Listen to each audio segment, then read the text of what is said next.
Doctor Mohammad Yunus আমাদের সাথেও যে প্রতারণা করেছে তার জন্য অবশ্যই আমরা তার ওপেন সমালোচনা করি। কারণ আজকে তিনি তিনটা দলকে ইস্টাবলিশ করে যাচ্ছেন, এই ক্যাটাগরি করে দিয়ে যাচ্ছেন, আর আমরা বিসি ক্যাটাগরি হয়ে গেছি। এই মুহূর্তে আসলে দুটো ভোটের বাস্তবতা নাই।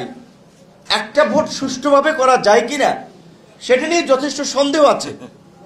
আজকে যে আমরা জাতীয় নির্বাচনের কথা বলছি, সেই জাতীয় নির্বাচনে যখন তফসিল ঘোষণা করবে সেই সময় চিত্রটা কি হবে আপনারা যদি একটু চিন্তা করেন। বিএনপির মতো একটা বড় দল, জামাতের মতো বড় দল, আমরা যারা আছি এখন যে অবস্থা দেখতে পাচ্ছি, বিএনপি জামাতের মতো বড় দলগুলো বা মিত্র সংগঠন যারা একসময় ফ্যাসিবাদের বিরুদ্ধে যুগপথভাবে লড়াই করেছে, ঐক্যবদ্ধভাবে লড়াই করেছে, আজকে তারা একজন আরেকজনের বিরুদ্ধে বলতে গিয়ে বিদ্বেষ ছড়াচ্ছে। এমনকি শুধু বিদ্বেষ না, সেই পুরানো বলা চলে আওয়ামী বয়ানের অনেক কথাবার্তা আমরা প্রতিষ্ঠিত করে দিচ্ছি আমাদের কথাবার্তার মাধ্যমে। তাহলে আমাদের মিত্রদের মধ্যে যদি এই ধরনের একটা বিভাজন এবং বিভেদ থাকে, তাহলে নির্বাচন বানচাল করার জন্য কিংবা ফ্যাসিবাদকে ফিরে আসার জন্য অন্যদের তো লাগবে না। এই পুরো প্রশাসনের সেট আপ তো আগের সেট আপ। এমনকি আপনার এই জনপ্রশাসন থেকে শুরু করে মন্ত্রী পরিষদ বিভাগে যাদেরকে নেওয়া হয়েছে, যাদের প্রশাসনের সাথে সম্পৃক্ততা নাই, 10 থেকে 15 বছর আগে তারা রিটায়ার্ড করেছে। 10-15 বছর একটি হিউজ গ্যাপ।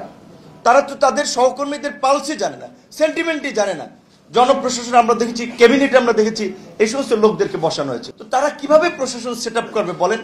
তো তাহলে এই যে দুটো নির্বাচন, অনেকে আমাদের সহকর্মী নাহিদ যেটা বলেছিল, আমরা সংস্কারের একটা মুভ, সেটাকে অনেকে ইন্টেনশনালি অন্যদিকে নিয়ে গেছে।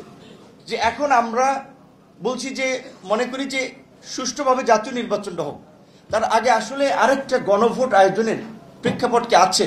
তাহলে এটা নিয়ে যদি আমরা রাস্তায় নেমে যাই, রাস্তায় আন্দোলন সংগ্রাম শুরু করি, ডক্টর মোহাম্মদ ইউনূস আমাদের সাথেও যে প্রতারণা করেছে তার জন্য অবশ্যই আমরা তার ওপেন সমালোচনা করি। কারণ আজকে তিনি তিনটা দলকে ইস্টাবলিশ করে যাচ্ছেন, এই ক্যাটাগরি করে দিয়ে যাচ্ছেন, আর আমরা বিসি ক্যাটাগরি হয়ে গেছি। মানে এখানে বিএনপি একাধিকবার রাষ্ট্র পরিচালনা করেছে, তাদের পরামর্শ সরকার নিতে পারে যে কোনো সময়, তাদের সাথে বসতে পারে। কিন্তু জামাত এনসিপি কে কোন ক্যাটাগরিতে তারা তিনটা দল হিসেবে ইস্টাবলিশ করে এই ক্যাটাগরি করে যাচ্ছে? এটা কি ডক্টর ইউনূস পারেন? বরঞ্চ ডক্টর ইউনূসকে যখন এই 1 তলা থেকে 8 তলা লিফটে শেখ হাসিনা হেঁটে হেঁটে উঠাচ্ছিলেন, আমরা প্রতিবাদ করেছি। আমরা তো সেদিন ইউনূস সাহেবের কাছে কোনো সুযোগ সুবিধার জন্য যাই নাই।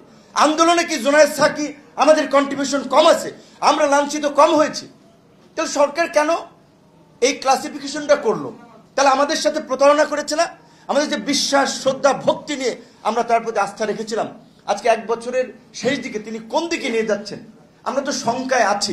11 পেয়েছিলেন না? তো সেই জায়গা থেকে আমরা এখনো সংকটের মধ্যে আছি। তো এই সংকট থেকে উত্তরণে আমাদের একটা নির্বাচনের দিকে যেতে হবে।